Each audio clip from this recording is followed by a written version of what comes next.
There's a very interesting article in The Guardian today by Nalini Stamp, and Nalini Stamp points out that during the period of Hollywood strikes of actors or writers, the tendency in the last 20, 25 years has been to turn to reality TV to fill up the television schedules and to keep working in some form.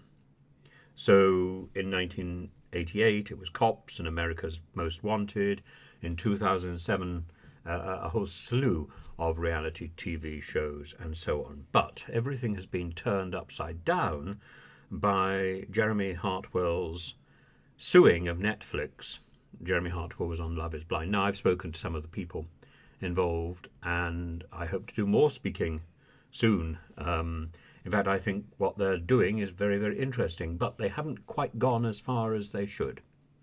So there's an organisation called UCAN, which is in its infancy, but looking as if it's doing excellent work. And we need to go much further. We need to unionize, and we need to ensure that anyone who is going into reality TV has the opportunity of some sort of outside representation, which, even if it's initially paid for by the studio that is making the reality TV show, is ultimately seen as independent. And that is the problem. So the government's legislation, the Ofcom rules, which are based on a very limited and truncated investigation into reality TV, and specifically into the Jeremy Kyle and Love Island debacle in 2019, only took testimony from about 50 odd production staff and 4 participants. I'm avoiding using the word contestant. I know this is the word of choice for reality TV, but the idea that one is in a game, this is like the Hitchcock MacGuffin. This is simply the way that that reality TV producers feel that performers are engaged in their show because they are focused on playing a game. In fact, the reality TV games are generally fixed and are far from fair. And although that's very difficult to prove because there's very little outside observation and monitoring, it's not the point of the exercise. The game is the distraction.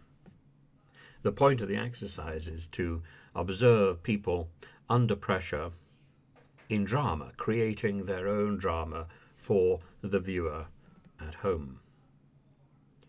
And one of the issues is that reality TV performers are not paid. When I was on The Circle, I think doing 12-hour days or so, I was getting paid a residual payment of £70 per day, I think. The sort of thing you would get paid, probably slightly less than you would get paid if you were on jury service. And that works out at under minimum wage, given the number of hours we were actually working. But given the number of hours we were being filmed, which includes all the time we were asleep, we are well under the minimum wage. And yet we were performing all that time. We were performing all that time. If we were extras, if we were dead bodies in a detective series, we would be paid a proper wage, just simply for lying flat. And if we wanted to snooze while we were dead bodies, we could snooze while we were dead bodies. We would still be paid. Because we were on the set. We were on the set for 24 hours a day and filmed by 8 cameras for 24 hours a day. The only pause was when we went to the loo. And even then we had to get permission. So this movement is about parity and is about giving reality TV stars the opportunity and the respect that is theirs. And I wrote quite early on to the Secretary General, or General Secretary, I forget what he's called, a fellow called Paul Fleming. He's a sort of career trade unionist. And he wasn't really having anything of it, because equity likes to operate as a sort of authority about who is and who a gatekeeper, who is and who is not an established actor. And so obsessed was he with this that he failed to realise that if reality TV stars are not represented by equity, the actors' union, then who are they represented by? I asked him this question and he wouldn't reply. He thought the conversation was exhausted.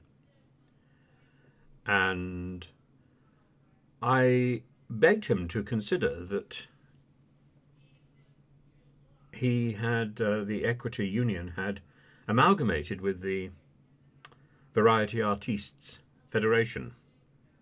And the Variety Artists Federation had as its bedrock the idea that anybody who was performing was entitled to representation. So if not by equity, then by whom?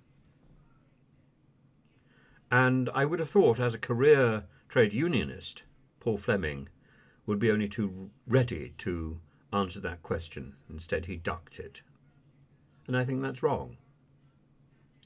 And, there are many people who wouldn't want to be represented by a union, but I think for those people who do, a union should be available. But the horrible fact is, there is no union available.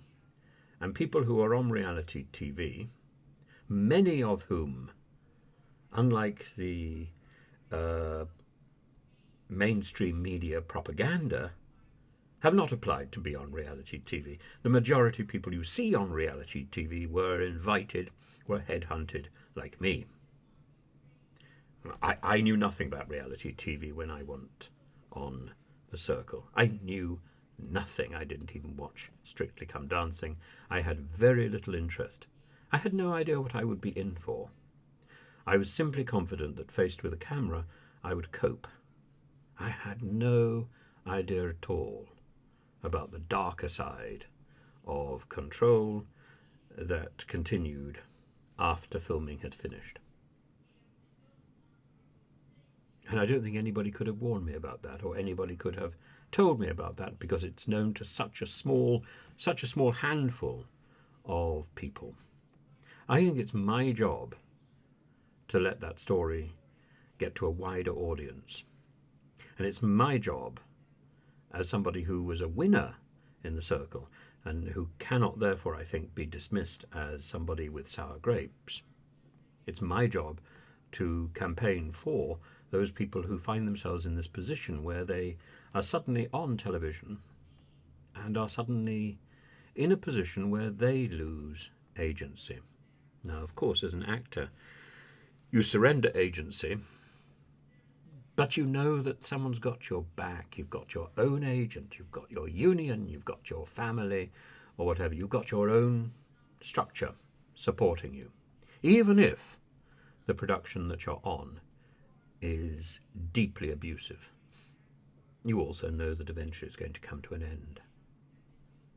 The problem with reality TV is you don't know when the end is going to come, and you are denied that support group. Indeed, you are given a support group which is provided by the studio itself. And I've listened to many people who have said, well, they thought the psychiatrist was actually blabbing to the studio. That may well have been the case. I don't know. The studio certainly seemed to know a great deal more about me and about other participants than I felt that we had told them. But of course, in moments of weakness, maybe we said things to the psychiatrist, to the on-set psychiatrist. Who was listening? And that's the problem. That's the problem. Everybody needs support. You turn for support to whoever happens to be there. And if that person doesn't genuinely have your back, if that person isn't committed to you, then it's a miserable experience. It's a miserable experience. It's not a game. It's a performance. And 2-3 years down the line, Channel 4 is still making money out of that performance.